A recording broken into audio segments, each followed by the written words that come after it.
Brexiteer Nigel Farage has warned that the UK has to leave the EU as quickly as possible, after exposing the radical shake-up that German Chancellor Angela Merkel has planned for the bloc.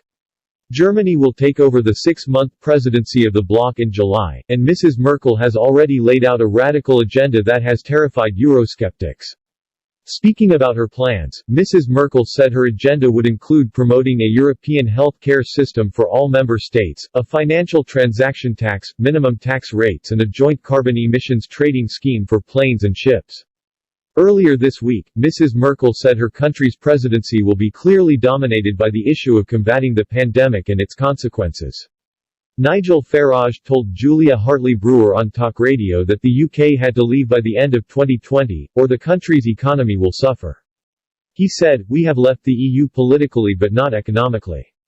The Germans are taking over. Merkel is taking over from July 1 with the rotating 6-month presidency of the EU." He continued, "Her goal for that 6 months is to set minimum tax rates for the European Union, to put into place a European health service and to harmonize corporation tax rate and crucially a financial transaction tax. If that was to happen, all of those rules would apply directly to us because we are still paying money to be in this single market.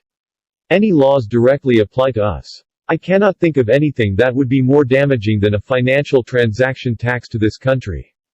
The head of business at the Center for Policy Studies, Nick King, said it was a relief for UK businesses that they won't apply here.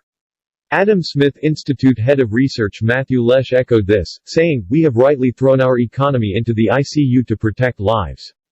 The last thing we should do is strangle the patient before they have time to recover."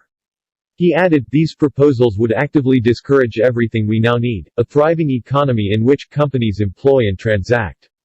A financial transaction tax that undermines the business activity we now need would be disastrous." Victoria Hewson, head of regulatory affairs at the Institute for Economic Affairs, said the proposals underline the importance for the UK to have regulatory autonomy from the EU. A financial transaction tax has been on the EU agenda for a while.